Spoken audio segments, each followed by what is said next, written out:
Ne zaman vazgeçti ortancalar teneke kutuları mesken edinmekten?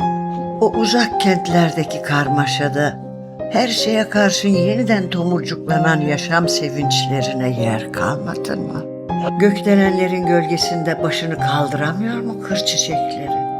O kentlerin koşuşturmasında vaz mı geçildi Nergis'in kokusundan? Basit yaşamak zorlaştı. İnsanlar kente teslim oldu.